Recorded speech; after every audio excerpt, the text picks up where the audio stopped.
guys, it's Cooking Vlog. Abangan niyo aking menu. Ayan, nagpainit na tayo ng mantika.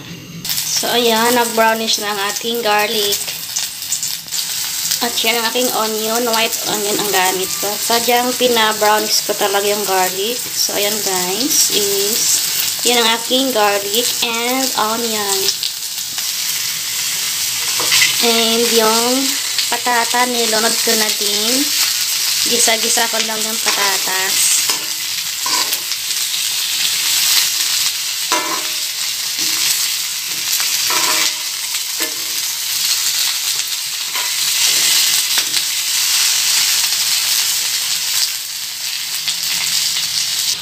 So, ayan ang ating main na pangsahog ay atay ng manok. So, ayan guys.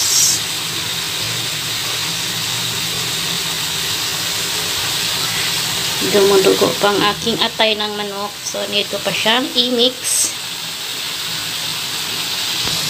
And, ayan, nag-itim-itim siya. Yan yung black pepper na binudbud ko na dyan. Tapos, itong isa yung cubes. Nilagyan ko siya ng chicken cubes pala guys.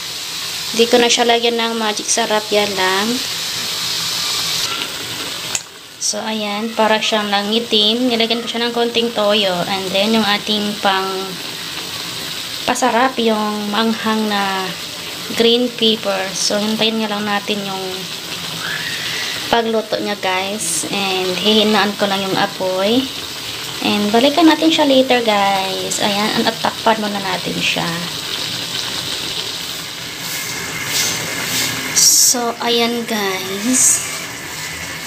I think luto na yung aking menu. Ang bango.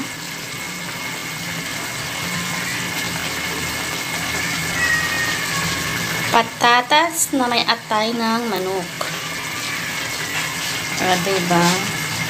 Mahilig kasi ako sa atay ng manok.